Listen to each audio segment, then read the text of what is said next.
Hola, bienvenidos nuevamente a este canal. En esta parte veremos las técnicas de citado según Vancouver. Recuerden que la Escuela de Ingeniería de Sistemas de ULADECH debe utilizar este tipo de técnica para citar. Entonces lo iremos viendo paso a paso cómo debemos utilizar Vancouver en sí. ¿Ya? Nuevamente, quienes habla es el ingeniero Luis Puente Quiñones, que les va a acompañar en esta sesión para realizarlo de manera exitosa. Para ello, miren, veremos, ¿no? ¿Cómo se cita textos en ingeniería de sistemas? Ya hemos comentado que por el tema de los lineamientos que tiene la universidad, que tiene ULADECH, en lo que es ingeniería de sistemas, debemos utilizar Vancouver, ¿sí? Hay que tener bien claro eso, que por el tema de lineamientos de ULADECH, debemos utilizar Vancouver en sistemas sí o sí. No está permitido utilizar otro tipo de citas y el jurado cuando te vaya a calificar, evaluar tu tesis, va a tener en cuenta este tipo de normas en tu informe. Entonces, para ello tiene que estar de forma correcta.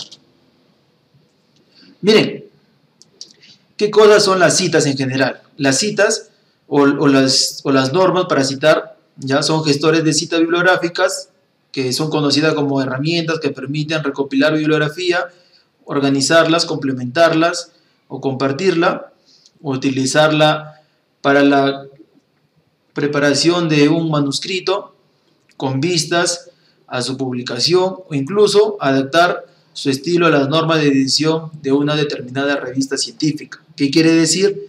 Que este tipo de citas se debe incluir en los trabajos para evitar plagias, ¿no? Para evitar plagias. Básicamente es eso, evitar problemas de plagia y similitudes, ¿no? Para eso se utilizan las técnicas de citado. En este caso, Vancouver.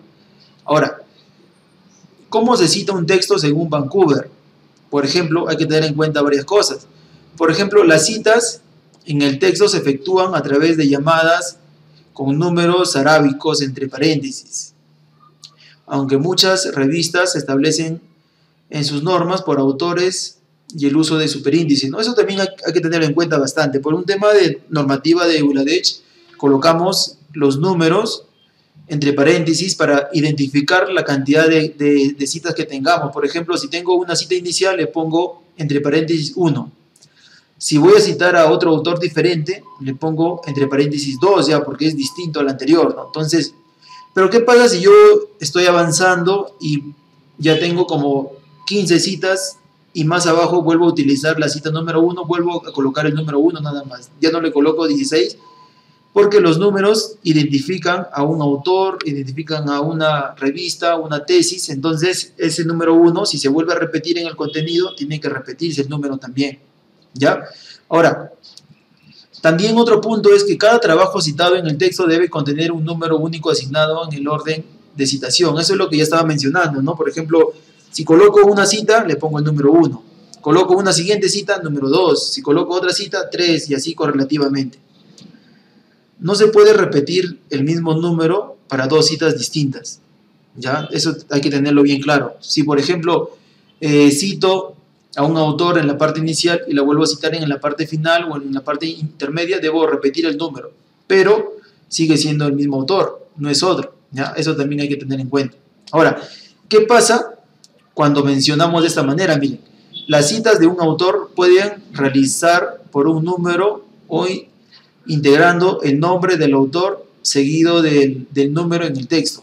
Esto de acá generalmente es utilizado para el tema de antecedentes. En la siguiente diapositiva nosotros vamos a ver ejemplos de cómo utilizar las citas de Vancouver en diferentes textos, ¿ya? Cuando en el texto se menciona a un autor, el número de referencia se pone tras el nombre de este. No se nombra al autor y el número aparece al final. O sea, quiere decir que yo no puedo poner, por ejemplo, mi apellido, ¿no? Quiñones, y el número de la cita vaya al final de ese párrafo, ¿no? Entonces, no se corresponde hacer de esa manera. ¿Qué pasa cuando tengo citas con dos a más autores? Le debo colocar las siglas etal. Etal significa y otros. Por ejemplo, ponte, que soy yo, etal significa y otros, ¿no? Entonces quiere decir que yo he hecho un libro, una investigación con otras personas más. pero esto solamente va en la parte del contenido. En la parte de referencias sí tiene que estar colocado todos los autores que corresponden, ¿ya? Solamente para el contenido se coloca et al, que es y otros. Pero en la parte de referencia, que es casi en la parte final del informe, ahí sí se debe colocar todos los autores que forman ese estudio.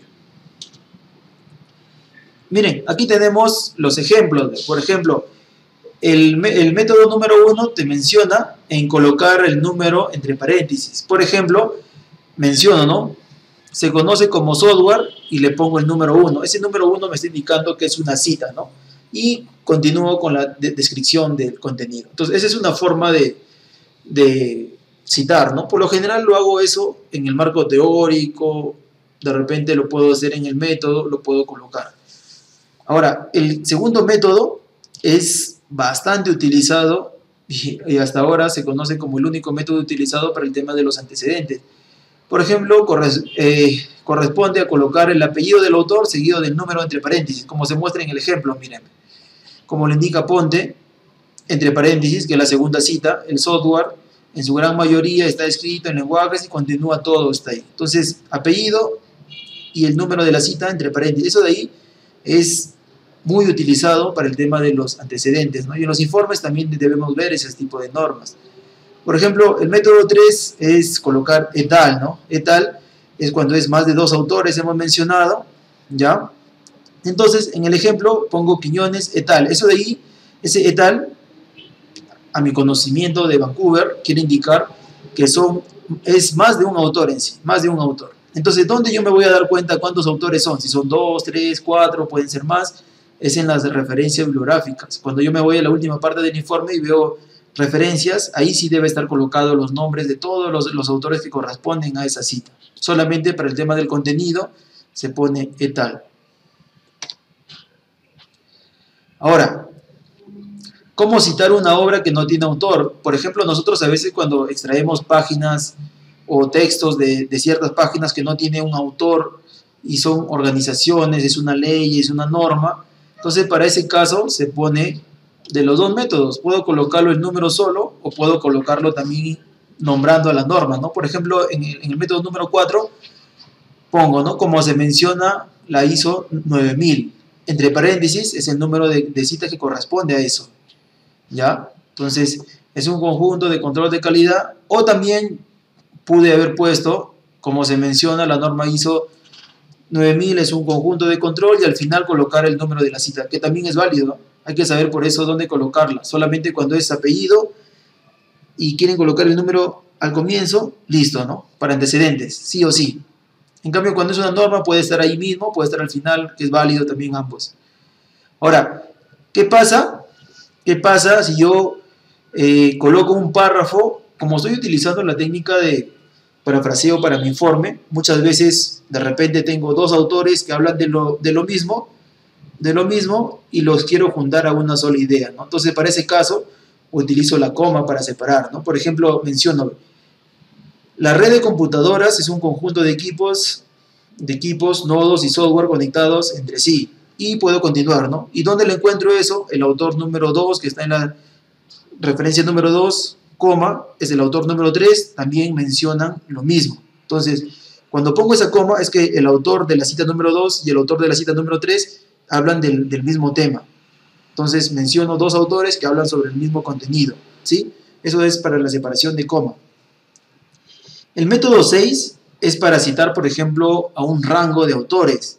Por ejemplo, le pongo, ¿no? La estructura y el modo de funcionamiento de las redes informáticas actuales están definidos en varios estándares, siendo el más importante y extendido de todos ellos el modo TCP/IP. Entre paréntesis le pongo 4-5. Ese guión significa un rango.